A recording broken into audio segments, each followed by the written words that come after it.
I think the future at the moment of the club scene in England is precarious. Think of all the scenes that have come out of England, you know, garage, drum and bass, you know, always creating, always reinventing. And that comes from the clubs. And if you remove that, then it's going to kill a massive part of the arts as it affects young people. My name is Tom Caulker, and I'm the managing and musical director of World Headquarters Club in Newcastle, which means I say yes to all the good stuff and I say no to all the waffle. My fondest memories of being here, I don't know, I've got so many because I'm here all the time, you know.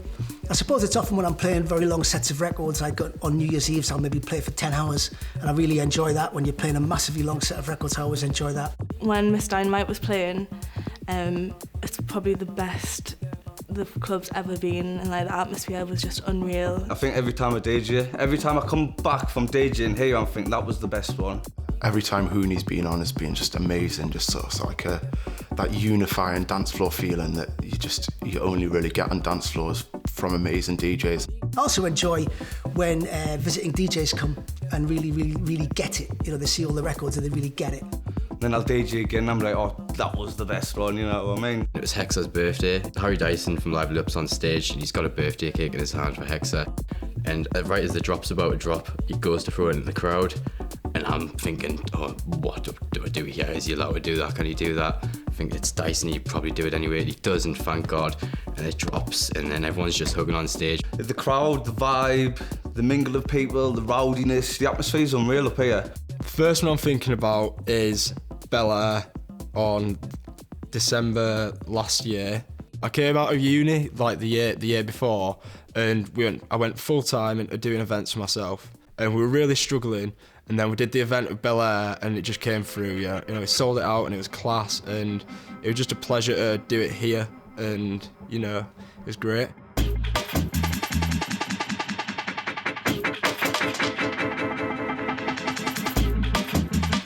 We have a lot of art in here. We have murals on all the walls.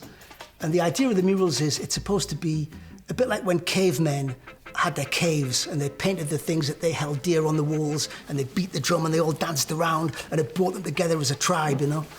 We're doing the exact same thing, just hundreds and hundreds of generations later. So in World Headquarters, we have on the walls the things we hold dear, like Muhammad Ali, Nelson Mandela, Bob Marley, Joni Mitchell, or just different people that we have. And one of my favourites is the David Attenborough mural that we've got of David and the Gorillas that's just over there.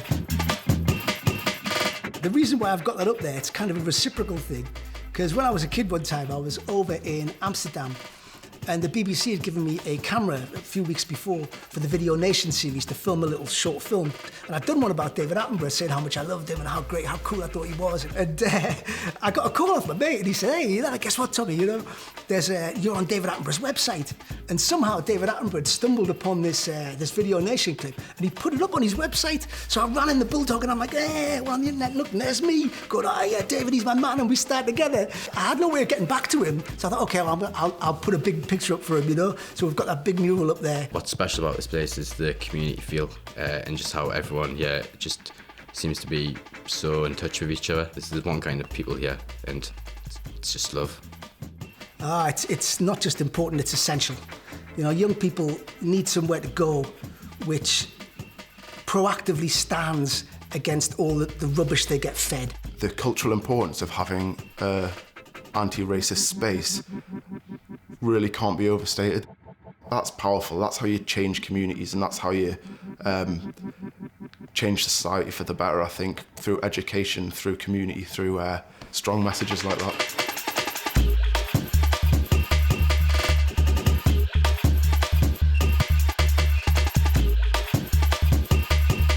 It's a response to what goes on around you. You know, the club was set up as a response to the racist, oppressive thing that was going on back in the 80s.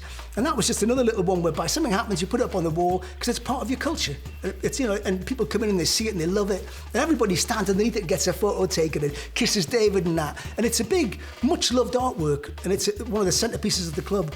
And I'd like to think that the club is made up of lots of those, and people can interact with them and feel something, and they can feel the genuine passion that's gone into the club. World Headquarters it's obviously somewhere we come and we dance and, you know, we rave and we enjoy coming here, but to me it's more than that. It's one of the few places in Newcastle that can actually educate people on this sort of alternative level. This is not your normal way of educating people, because people come here and educate off themselves and each other. I've got so many mates that have came here, and you can sort of see how they've progressed, and like, it sounds a lot because to everyone else, it is just a club, but it's not. It's so much more than that. Like, I've had friends that come here that are uneducated in a certain like way, if you know what I mean, like closed-minded and that, and once they come here and they mingle with people and they see the stuff on the walls and they see the acceptance and all that, few weeks later, like, they're starting to get better. Than a few years later, they're completely different people. We really want to bring people together, bring the races together, bring the different musical tribes together. And the plan here is that the table always has many legs. So if you're a young person and you want to if you're a young goth and you want to put a night on and nobody takes you seriously, I'm going to take you seriously. If you're like a drum and bass head, I'm going to take you seriously. You know, young people, I see myself in them, and I want them to have somewhere where they can grow and facilitate that growth. It's like nothing else in Newcastle. Like, you know that you can come here and you're going to see people that you know, and there's not that many places that you can come to in Newcastle as like a woman and a black woman where you know you're just going to be safe. World Headquarters is my life's work. It's what I've chosen to do with my life. I was born in the city. I'm committed to the city. I'm a big advocate of the city. And, you know, Newcastle has a very, very strong mainstream. You see the shows like Geordie Shore and that, where there's all these kids with shaved chests doing their thing. And there is a strong mainstream, but because of that, the reaction to that is that with us, there's a strong underground as well. You know, we are a really, really strong culture. We're a genuine subculture within the city. And it means a lot to me that the idea that it's easier for young DJs of any colour to be able to come and put on the nights and get their music heard, it's easier for them than it was for me when I was a kid. That's important to me.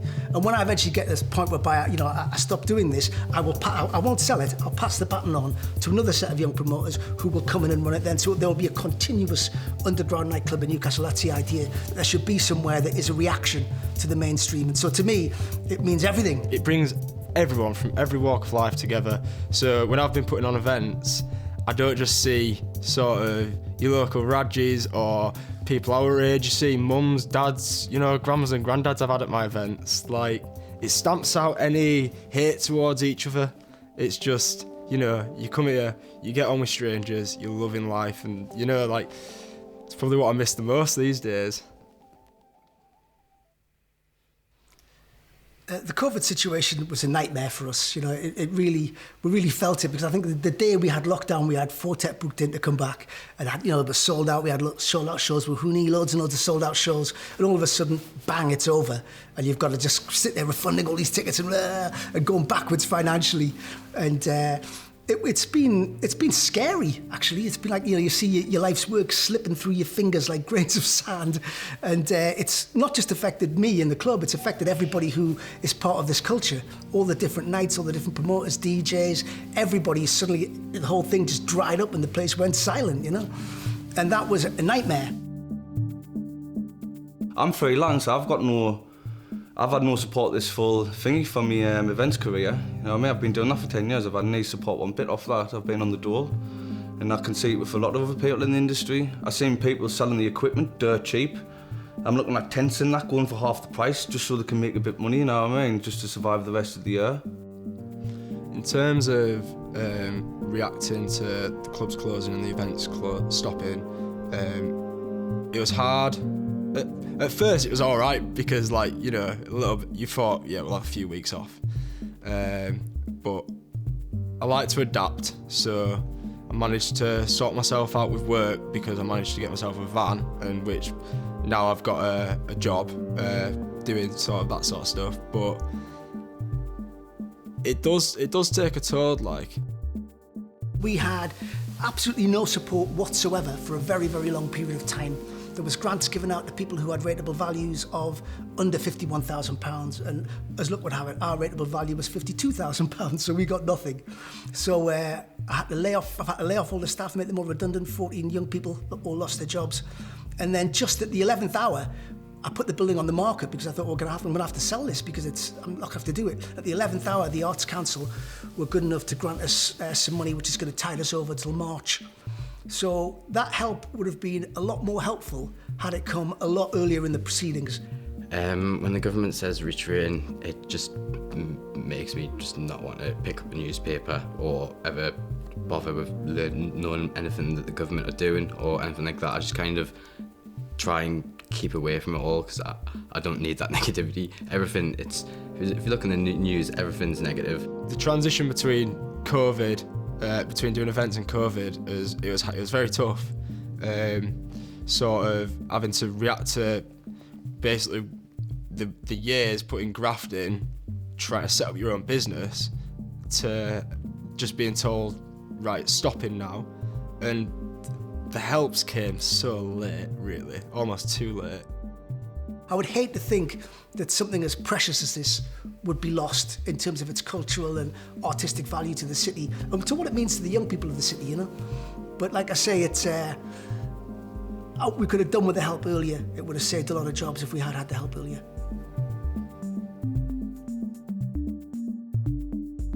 How do I feel about being told to retrain? Says I could do it, but right, exactly why should I do it at the end of the day? I've trained to be a DJ since 12-year-old. I've been in the event industry for the past 10 years. I've trained to build stages, you know what I mean? I've trained to manage event sites and stuff like that. And like, that's my profession, that's my key, that's what I'm really good at. And I've tried other industries, and this is the only industry I fit in. It's not as easy as just go retrain, do something else. And I'm saying that, and I've only had 3-4 years in it. Now, imagine sort of the people that have ran this club, ran all the venues that we love, like the amount of years that they've put into it. It's not going to be the easiest thing to just go do something else, that's for sure. It's a bit weird because it's so taken out of my hands. It's not like something I can help. That's almost a release in a way. It's not. I can't fight it because, you know, it's a global pandemic. And I just have to trust in, you know, Wildy's has got a good structure and good people behind it that hopefully we'll be able to see it through. And when it's over, we'll still have a dance floor again. Everything's on a standstill and going backwards now, isn't it? Nothing's progressing, especially in this industry. And it's just deteriorating bit by bit, and without the support of the government and all this sort of shit, it's only gone. This could be student flats in 5 years' time, if nobody sorts the shit out, you know what I mean? They could be bought up by somebody and bump more students, more accommodation. And there's another point of culture, just disappeared and fizzled out. So I think the future is very, very precarious, because I think a lot of clubs are definitely going to close and never come back. There's no doubt about that, you know. And, you know, we could yet be one of those. I would hate to think that was the case, but I have to be realistic, you know. We will obviously fight tooth and nail for our scenes and for all the people we represent, but, you know, we are at the mercy of the government and how they handle the pandemic, which so far has been woeful, it has to be said. What really scares me is that the cultural importance of a venue like World Headquarters. If we lose places like that around the country, then the country is a less rich place and society is less rich and less diverse, I think. And in an ideal world, it will hopefully go back together. Sooner or later, it's got to, you know what I mean? Can it not? Everybody loves music. People are always going to find illegal raves and house parties. It'll be a shame, obviously, if they do close, but I don't think it'll stop people from partying. It's already been shown with the last Manchester parties and stuff like that. There's been an underground rave scene since the 90s, and like I've been part of it since like the last decade, you know what I mean? And it's only recently it's starting to come back, and it's because of COVID. Clubs play a very, very important role. They are the place where young people can come together. They're where you can learn, where you just learn how to interact with other people, you know? The illegal raves will kick off, which, as good as that'll be for the music community, I feel like it'll spark unwanted attention from the authorities and things like that. And it's good a little bit to get out and dance with your mates and stuff. I don't think it'll be the right way for the music community to go to. It's ventilation. At the end of the day, like I need to ventilate through dancing and music and sound systems and stuff like that. If I start getting build up and start getting rads, you start to lose the plot a bit. And I've seen it with friends. Like I haven't seen some of my mates who I'd meet here on a reg. I haven't seen them since the start of lockdown. This is shit. You don't want people to be isolated because it's not good for their mental health. It's good to come out dancing and meet your friends, and you know, enjoying your friends is a massive part of youth and people's personal development, and that is done in nightclubs. It's heartbreaking, like, being here and not seeing people and not having the music. I was saying to my friend the other day, you know, I miss having fun. I haven't had real fun where you're just silly with your friends and you do something stupid and daft for a while, and I'm really looking forward to the time when we can do that again. To be here on an empty dance floor, like, oh my God, it's heartbreaking, but it'll come through and we'll be back. We'll be back at some point. Let me tell you, this is something that's so important to British culture, and it's something that the government are so out of touch with right now. I want young people to have opportunities, and the government isn't going to provide them, you know, and mainstream society isn't going to provide them because some of them there's no money in.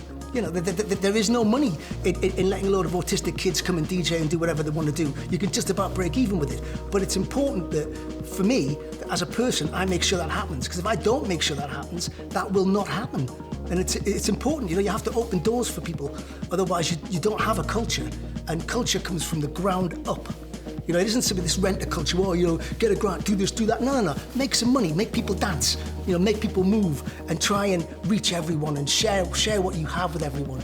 I think it can't be really overstated how culturally important World Headquarters is. It's somewhere, you know, it's been running 25 years.